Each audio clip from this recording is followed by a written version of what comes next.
नमस्कार दोस्तों, स्वागत है आपका। हमारी आज की कहानी है बुढ़ापे की जरूरत। रेशमा अपनी सास शांति देवी जी से कहती हैं कि अम्मा जी, जल्दी से सामान पैक कर लीजिए। अब आप हमारे साथ शहर चल रही हैं और अच्छा भी है। इस टूटे फूटे घर से तुम्हें छुटकारा मिल जाएगा। देखो ना, यह कचरा घर कितना टूट गया है। कल थोड़ी सी बरसात हुई तो अंदर वाले कमरे में टपक टपक के पानी भर गया। मुझे तो समझ में नहीं आता है कि आप और पिताजी इस घर में कैसे रह पाते थे। मेरे तो इस घर में 2 दिन काटने भी मुश्किल हो रहे हैं।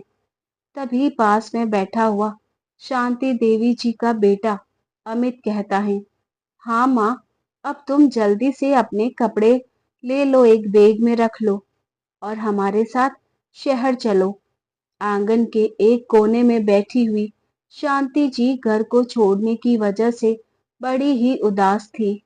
घर को छोड़ने का मन बिल्कुल भी नहीं था, लेकिन क्या करे, अब नियति की यही मंजूर है। जब तक पति पत्नी का जोड़ा था, तब तक तो वह गांव में अपने पति के साथ आराम से जिंदगी गुजार रही थी।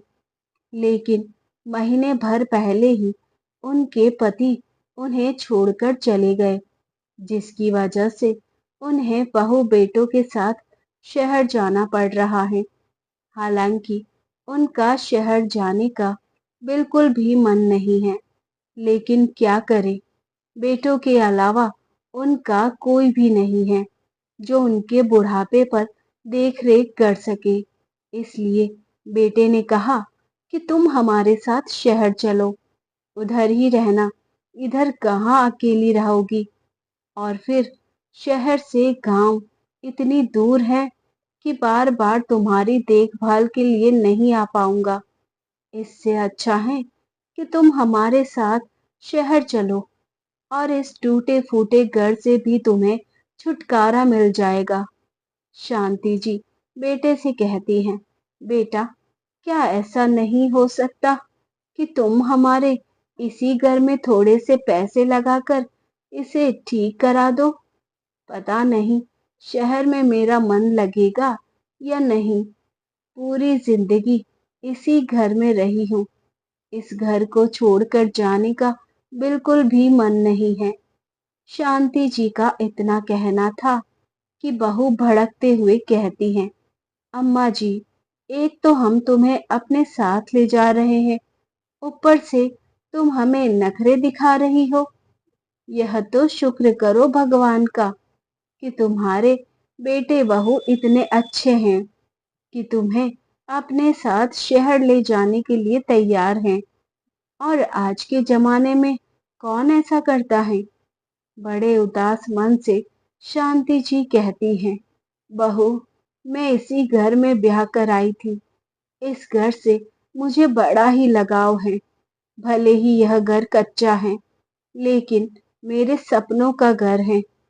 इस बात पर बहू मजाक उड़ाते हुए कहती हैं, अगर यह टूटा फूटा घर तुम्हारे सपनों का घर है, फिर तो तुम मेरे शहर का घर देखकर पागल ही हो जाओगी।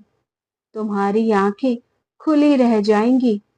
एक बार तो मेरे शहर का घर तो देख लो, फिर कभी गांव आने की बात नहीं करोगी। शांति जी एक बार बेटे से कहती हैं कि बेटा, फिर गांव की जो जमीन है उसका क्या होगा? कौन खेती करेगा? अरे माँ, चिंता क्यों करती हो?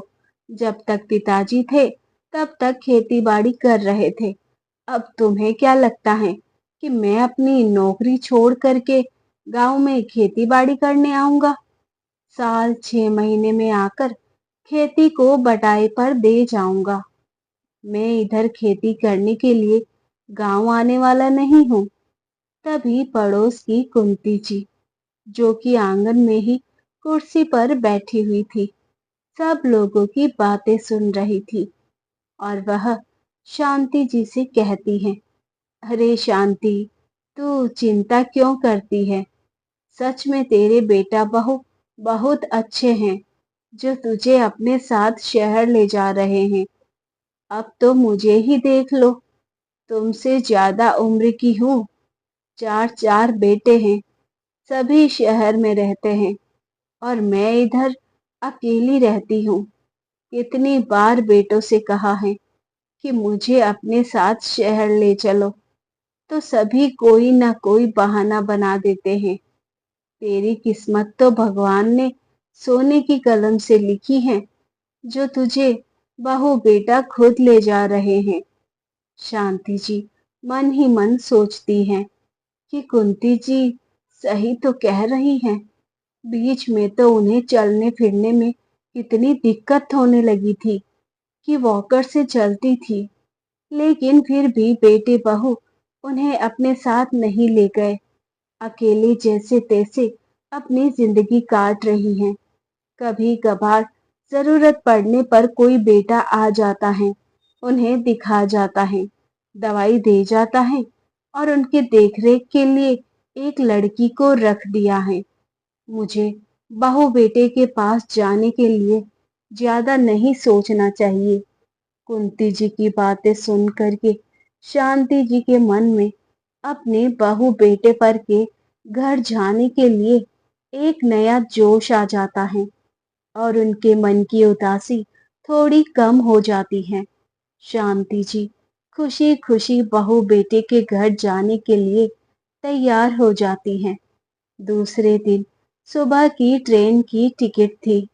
बड़े ही भारी मन से शांति जी अपने गांव के घर को छोड़कर बहू बेटे के घर जाने के लिए ट्रेन में बैठ जाती हैं। बहू बेटे का घर गांव से बहुत दूर है, जहां उनका बेटा नौकरी करता है। 24 घंटे का सफर तय करके शांति जी अपने बहू बेटे के साथ उनके शहर पहुंच जाती हैं। उधर ऑटो करके सभी लोग घर तक पहुंच जाते हैं। शांति जी की बहू रेशमा पर्स से चाबी निकालकर अपने नए घर का दरवाजा खोलने लगती हैं। शांति जी पहली बार बहू बेटे के घर आई हैं। सच में बाहर से देखने में तो घर बड़ा ही शानदार लग रहा था। वह बड़ी बड़ी आंखें करके बहू बेटे के घर को निहार रही है। बेटे से कहती है कि बेटा, सच में तूने शहर में बहुत अच्छा घर बनवा लिया है। मैं तो पहली बार आई हूँ। बाहर से देखने में इतना सुंदर लग रहा है, तो अंदर से कितना सुंदर होगा। हाँ माँ, बहुत मेहनत से मैंने अपना घर बनवाया है। अब आप घर के अंदर चलो। शांति जी जैसे ही घर के अंदर जाने के लिए कदम बढ़ाती हैं, तो रेशमा उन्हें टोकते हुए कहती है, माँ जी, अपनी चप्पल बाहर ही निकाल दीजिए। देख नहीं रही चप्पलों में कितना कीचड़ लगा हुआ है। घर के अंदर का सारा फर्श गंदा हो जाएगा। हाँ हाँ बहू, तुम सही कह रही हो। सच में मेरी चप्पल बहुत गंदी है। अपने चप्पलों को उतारा और वह दरवाजे के बाहर ही रख देती है। घर के अंदर जाकर बैग सोफे के ऊपर रख देती हैं। यह देखकर रेशमा तमा जाती हैं और कहती हैं, माँ जी, यह क्या कर रही हो?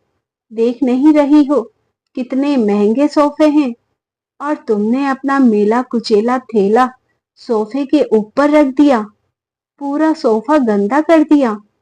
शांति जी झट से बैग को सोफे से उठा लेती हैं और कहती हैं, बहू, फिर मुझे अपना बैग कहाँ रखना है? बहू, घर तो सच में बहुत सुंदर है। इतने सारे कमरे हैं। काश मैं तुम्हारे पिताजी के साथ भी इस घर में आई होती, तो वह भी तुम्हारे घर को देखकर बहुत ही खुश होते कि बेटे ने कितनी तरक्की कर ली है, इतना बड़ा घर बनवा लिया। वह तो खुशी से फूले ना समाते। यह सुनकर रेशमा झल्लाते हुए कहती है, हाँ, घर बनाने में बहुत पैसे लगते हैं और इस घर में हम दोनों के पैसे लगे हुए हैं, तब जाकर इतने अच्छे घर को बनवा पाए हैं। कुछ लोग तो ऐसे होते हैं कि पूरी जिंदगी टूटे फूटे घर में ही गुजार देते हैं। हमसे नहीं होता है ऐसे टूटे फूटे घर में रहना। देखो, हमने घर नहीं महल बनवाया है। शांति जी को साफ साफ समझ में आ रहा था कि बहू यह बात उन्हीं के ऊपर कह रही है, लेकिन अभी अभी वह बहू के घर में आई है, कुछ भी बहू से कहना उचित नहीं समझती हैं और फिर कहती हैं, बहू मुझे अपना सामान कौन से कमरे में रखना है? तो रेशमा कहती है, माँ जी यह सारे कमरे तो भरे हुए हैं। एक मेरा कमरा है, एक गेस्ट रूम है, एक में मैं भगवान जी का मंदिर रखती हूँ और छोटे वाले कमरे में घर का एक्स्ट्रा सामान रखती हूँ। अब ले देकर पीछे वाला एक कमरा बचता है, तो उसी कमरे में चलो तुम्हारा सामान रख देती हूँ।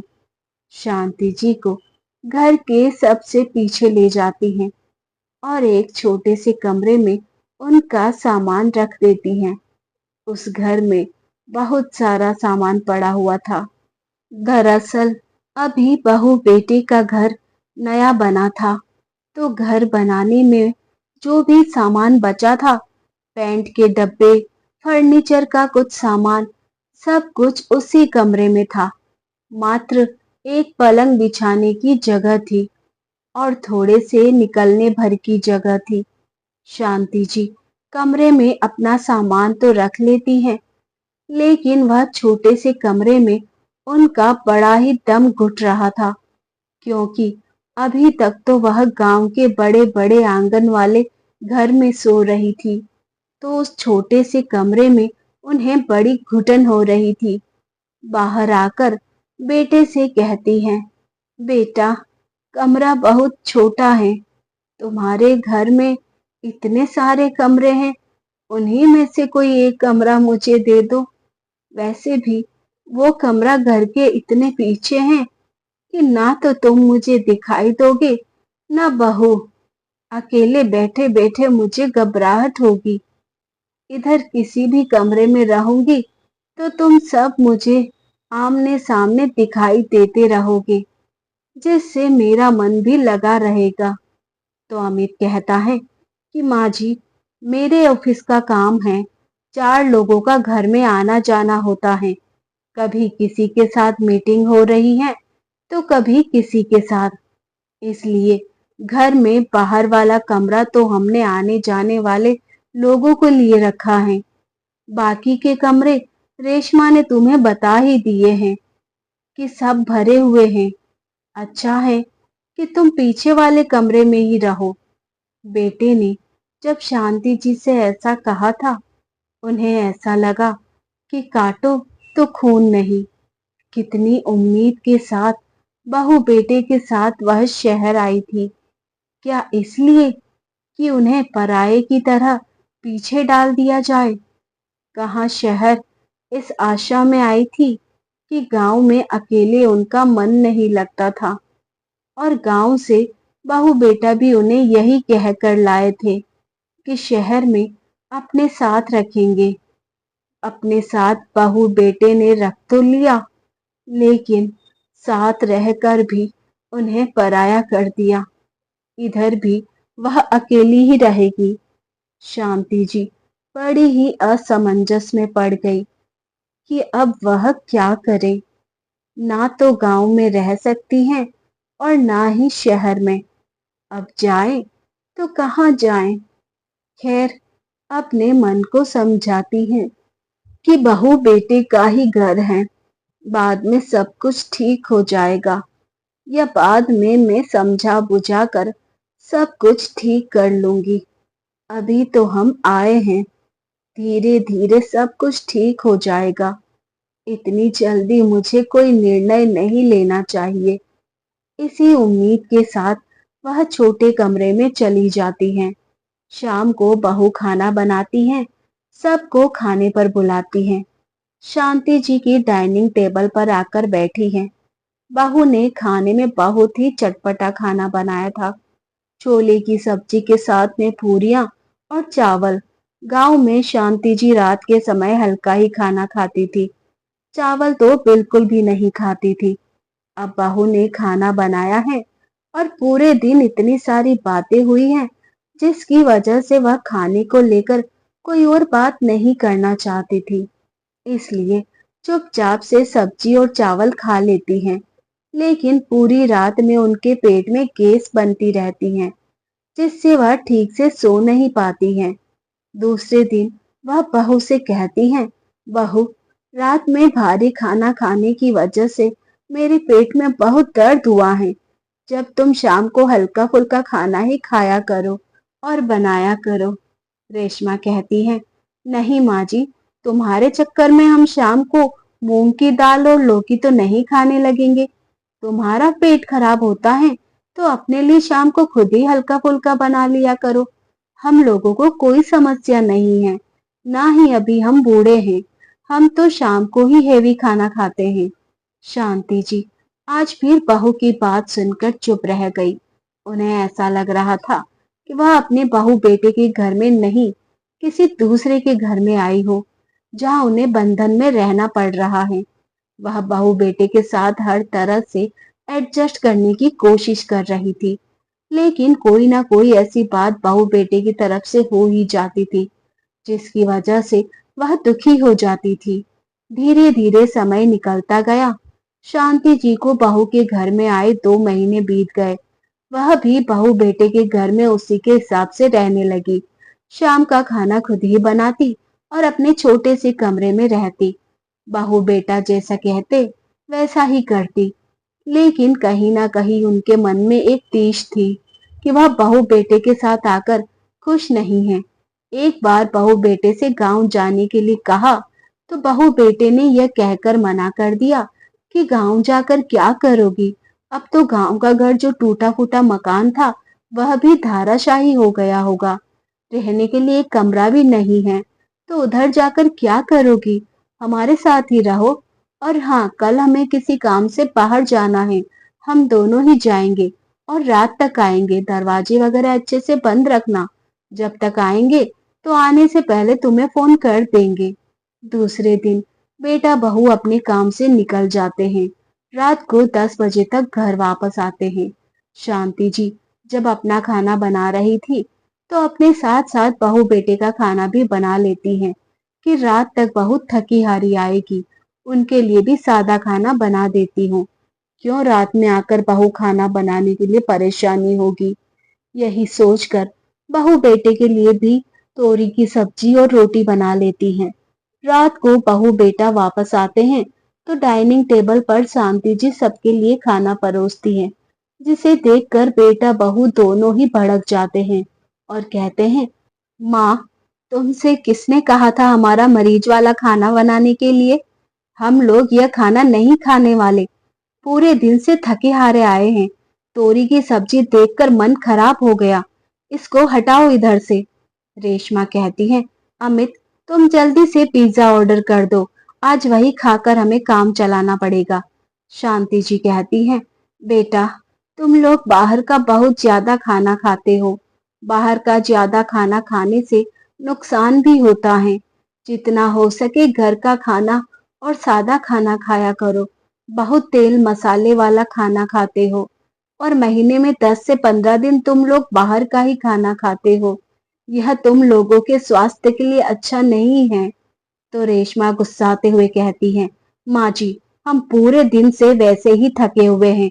अब अपना लेक्चर देकर मेरा दिमाग खराब मत करो। उठाओ अपना यह सड़ा सा खाना और जाकर अपने कमरे में खाओ।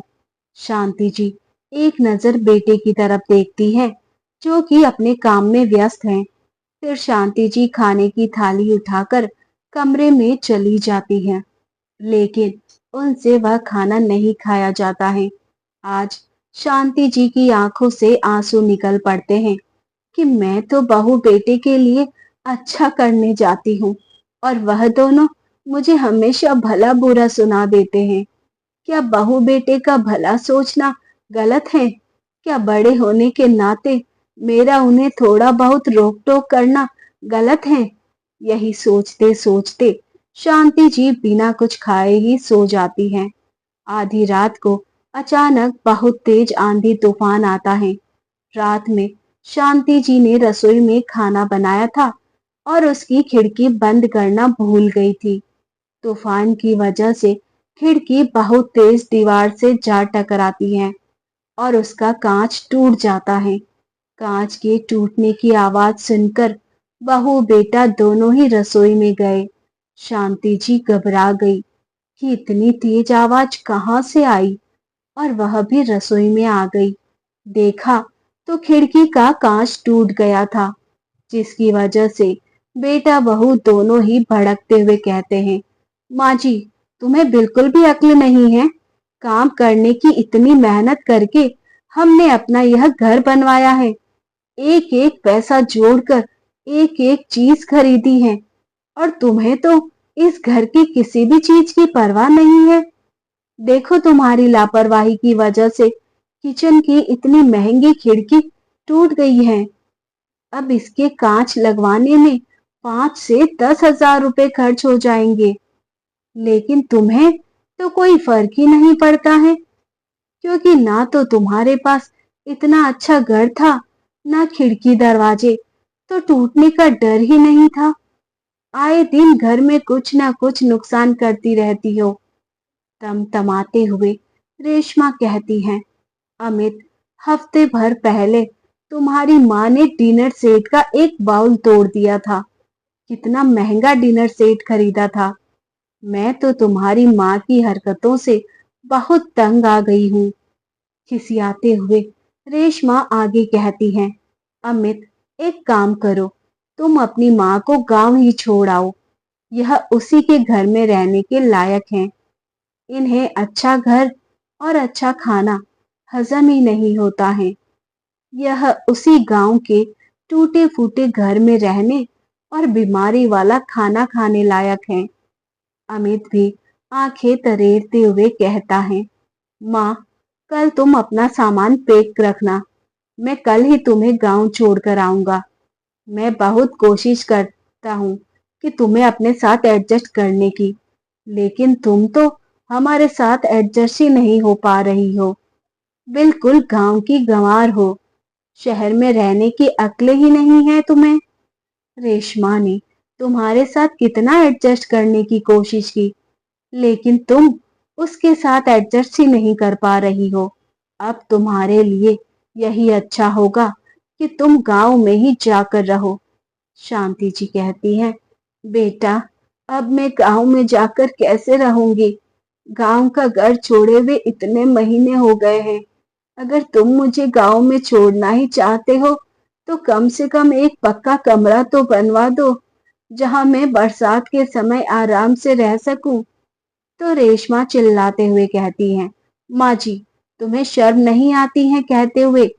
अभी हमने अपना इतना महंगा घर बनवाया है, इतने सारे पैसे खर्च किए हैं, पूरी तरह से ईएमआई भी नहीं चुका पाई हूँ, और तुम्हें गांव में कमरा बनवाने की पड़ी है।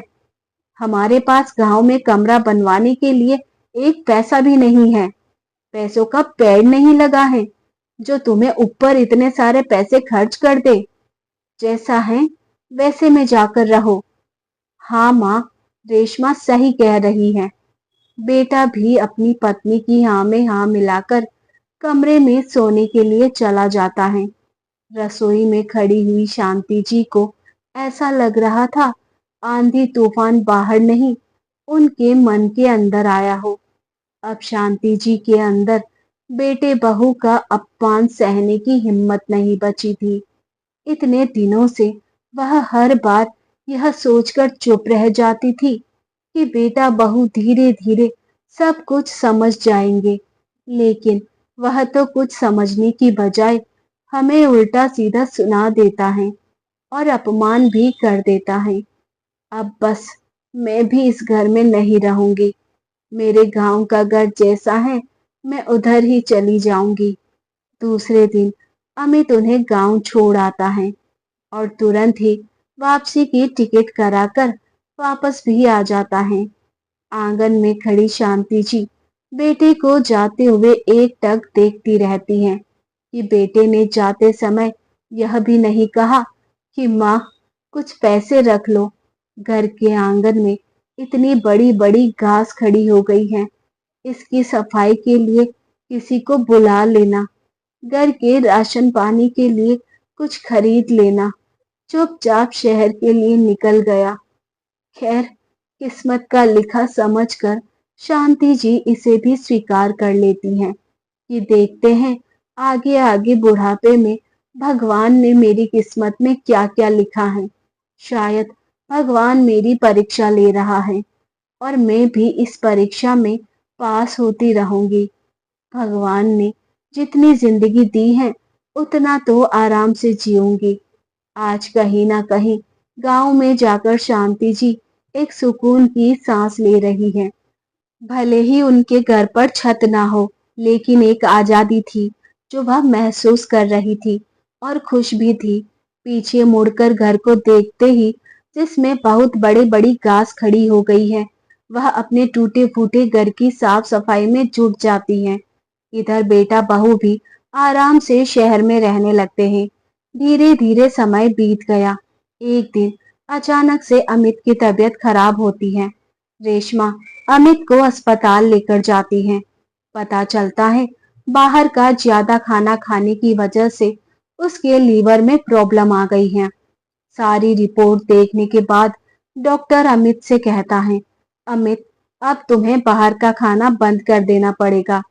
अगर तुमने ऐसा नहीं किया तो तुम्हारे लिए बहुत ही हानिकारक होगा। तुम्हें अब घर का सादा खाना ही खाना चाहिए।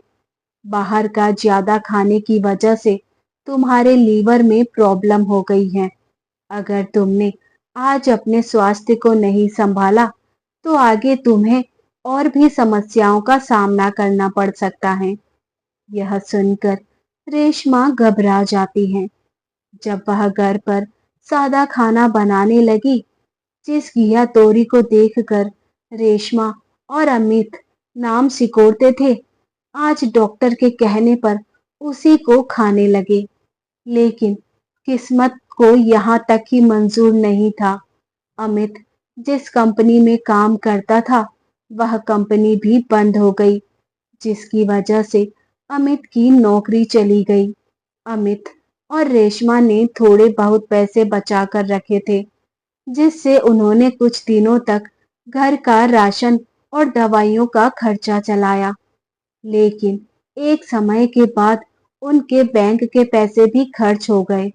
अब उनके पास पैसे आने का कोई जरिया नहीं बचा था और इधर बैंक से नोटिस पर नोटिस आए जा रहे थे।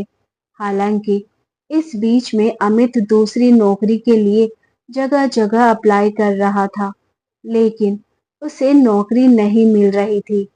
अमित ने चारों तरफ हाथ पैर मार लिए, लेकिन उसे कहीं भी नौकरी नहीं मिली। अब तो उसके पास पैसों के लाले पड़ गए थे। हाथ में बिल्कुल भी पैसे नहीं थे। घर का खर्च निकालना भी मुश्किल हो रहा था। तभी रेशमा उन्हें सलाह देती है कि अमित, हमारे पास पैसे नहीं हैं, लेकिन पैसे आने का एक रास्ता है, जिससे हम अपने घर की ईएमआई के पैसे भी चुका देंगे और तुम्हें दूसरी नौकरी देखने का समय मिल जाएगा। अमित चकित होते हुए कहता है, कहाँ से आएंगे इतने सारे पैसे? हमारा घर 24 लाख का नहीं है, पूरे 1 करोड़ का है, जिसके लिए हमने बहुत सारा लोन लिया है। अगर हम किसी से उधार भी लेंगे तो वह हमें इतना पैसा नहीं देगा। 1 लाख 2 लाख तो सब दे देते हैं, पर बड़ा अमाउंट उधारी पर कोई नहीं देता है। तो मुस्कुराते हुए रेशमा कहती हैं, अरे अमित, तुम मेरी पूरी बात तो सुनो। गांव में जो तुम्हारे पिताजी की जमीन थी, वह कब काम आएगी? वैसे भी गांव की जमीन पर खेती करने के लिए आप जाते नहीं हो। आज जरूरत पड़ी है तो उस जमीन को हम बेच देते हैं और उसी जमीन के पैसे से हम अपने घर का लोन भी चुका देंगे। साथ ही साथ अपनी जिंदगी को वापस से पटरी पर ले आएंगे। यह सुनकर अमित बहुत खुश होता है।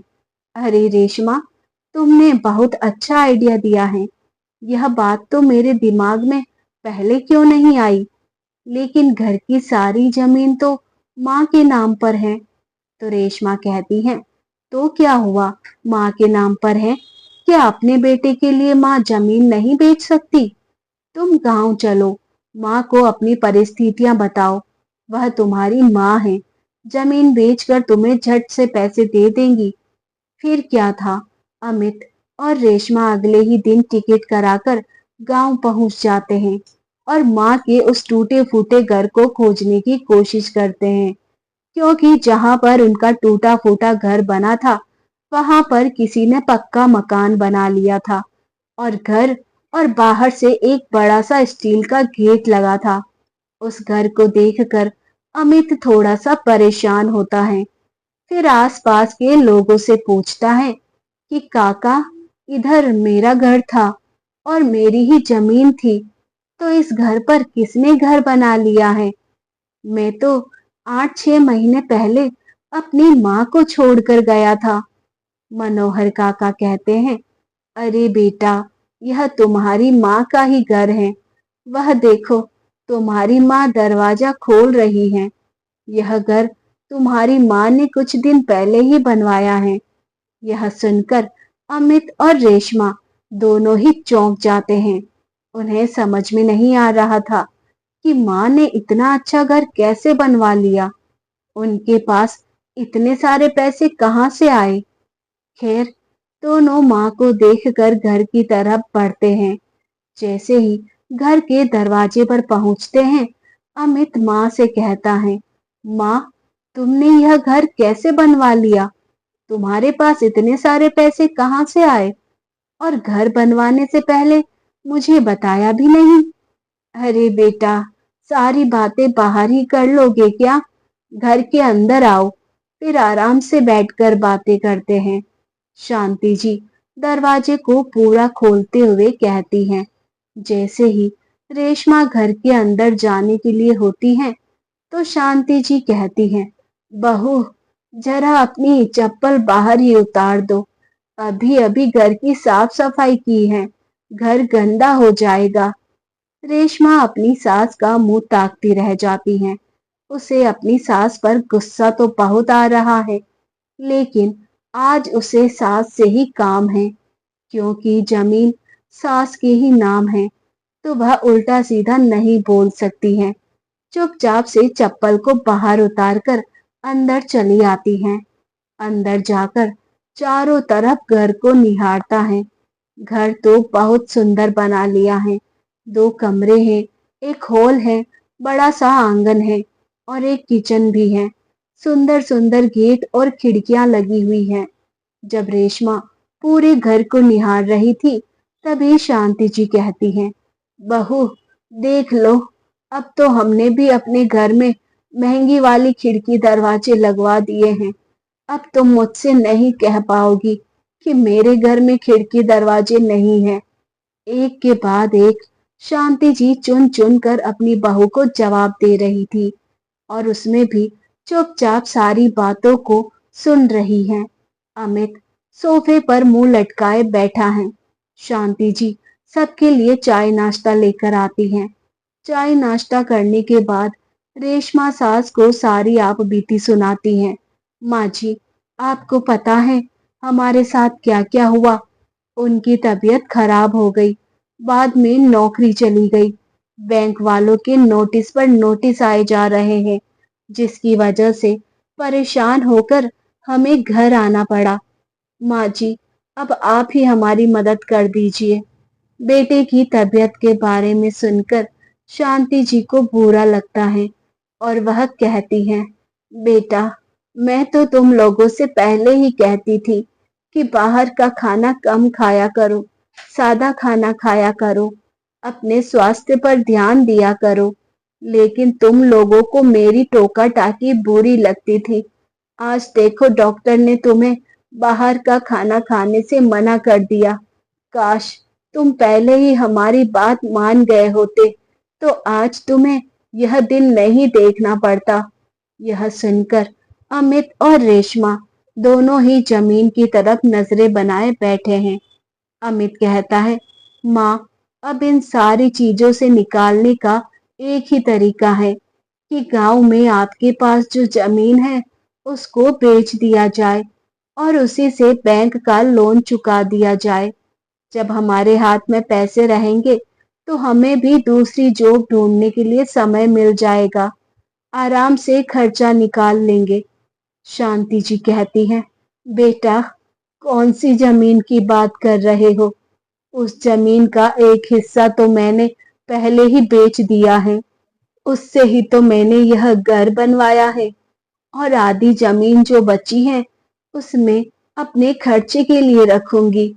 अगर वह बेचकर तुम्हें दे दूंगी तो अपना खर्च कैसे चलाऊंगी? और जिंदगी किसने देखी है? बुढ़ापा कितना लंबा हो और बुढ़ापा कैसा हो, तो मुझे तो बुढ़ापे पर पैसों की जरूरत पड़ेगी। और वैसे भी बेटा, मैंने तुम्हें देख लिया है। जब तुम पिछली बार मुझे छोड़ने आए थे तो परायों की तरह घास फूस वाले टूटे फूटे घर में छोड़कर चले गए थे। यह भी नहीं पूछा था कि माँ तुम्हारे पास पैसे हैं कि नहीं, तुम्हारे पास खाना बनाने के लिए सामान है या नहीं, क्या खाओगी, कहाँ रहोगी, कैसे रहोगी, कुछ भी नहीं पूछा था। बस घर के अंदर छोड़कर चला गया था। तो बेटा, बची हुई जमीन मैं नहीं बेचूंगी तो कौन बेचेगा? वही मेरे बुढ़ापे का सहारा है। क्योंकि आज के समय में मैंने देख लिया है, औलाद से ज्यादा सहारा तो संपत्ति का होता है।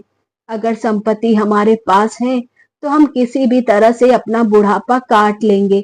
लेकिन अगर बहू बेटे पर पूरी तरीके से आश्रित हो जाएंगे तो बुढ़ापा बहुत ही कष्टदायी हो जाता है। मैं उस जमीन को बेचकर अब तुम दोनों पर आश्रित नहीं होना चाहती। और वैसे भी तुम लोगों के साथ भी रहकर देख लिया है।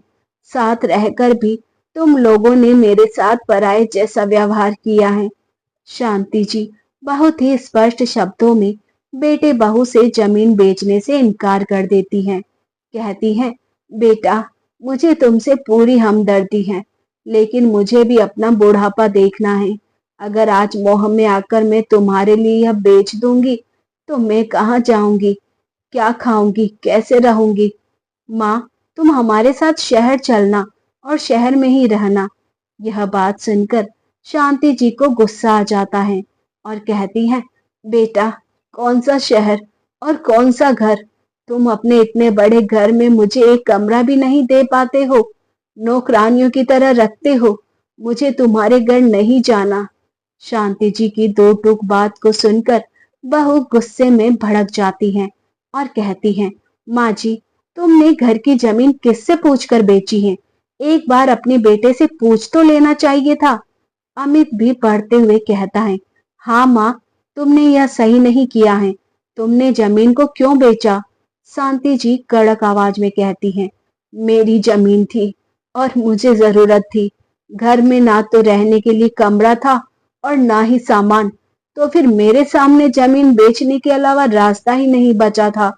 सो जमीन मैंने बेच दी और अपने बुढ़ापे को सुधार लिया। बची हुई जमीन मैं अपने लिए रखूंगी। शांति जी की बात सुनकर अमित और रेशमा कुछ नहीं कह पाते हैं, क्योंकि उनके पास अब कुछ कहने के लिए बचा ही नहीं था। जैसा व्यवहार उन्होंने अपनी माँ के साथ किया था, आज भगवान ने उससे सूद समेत वापस कर दिया है। जब रेशमा और अमित को यह समझ में आ जाता है कि माँ जमीन नहीं बेचेगी, तो वह दूसरे दिन ही अपने शहर जाने के लिए तैयार हो जाते हैं। जब वह जाने लगते हैं तो शांति जी अपने बेटे के हाथ में 2 लाख रुपए रखते हुए कहती हैं, बेटा, इन पैसों से तुम अपना इलाज करा लेना। क्योंकि माँ का दिल अपने बेटे के लिए कभी भी दुखी होते हुए नहीं देख सकता। यह पैसे जो मैंने जमीन बेची थी, कुछ तो घर बनाने में खर्च हो गए, कुछ पैसे मेरे पास बचे हुए थे। वैसे तो मैं इन पैसों की एफडी करने का सोच रही थी, जिससे ब्याज आता रहता।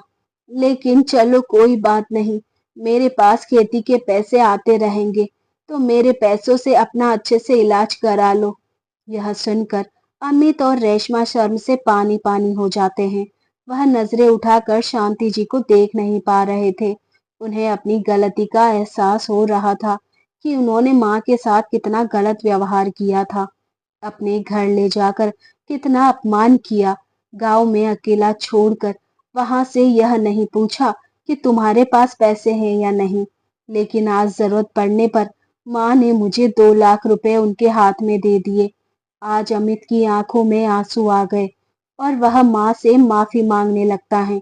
तो शांति जी कहती हैं, बेटा, यह पैसे मैंने माँ होने के नाते दिए हैं, लेकिन इसका मतलब यह नहीं कि मैंने तुम्हें माफ कर दिया है। अब जाओ और अपना अच्छे से इलाज करवा लो। बेटा बहू शहर के लिए चले जाते हैं। तो दोस्तों, हमें इस कहानी से ही सीख मिलती है कि बुढ़ापे पर अपने लिए कुछ पैसे जरूर बचा कर रखने चाहिए। पूरी तरह से बहू बेटों पर आश्रित नहीं होना चाहिए, क्योंकि बुढ़ापे पर पैसा ही है जो हमारे काम आता है।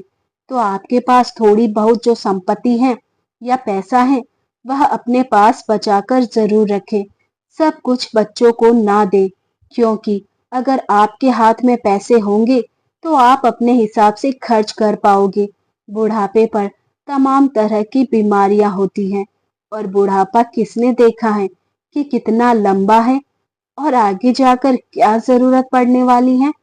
तो अपनी संपत्ति बहू बेटों को देकर फिर अपने ही पैसों को उनसे हाथ मिलाकर मांगना उचित नहीं है। तो दोस्तों, शांति देवी जी ने अपने बेटे बहू के साथ किया, वह सही था कि गलत? अपनी राय कमेंट बॉक्स में जरूर बताएं, और कहानी पसंद आए तो वीडियो को लाइक, शेयर और चैनल को सब्सक्राइब जरूर कर लें। धन्यवाद। मिलते हैं जल्दी एक नई कहानी के साथ। अब तक अपना ख्याल रखिए।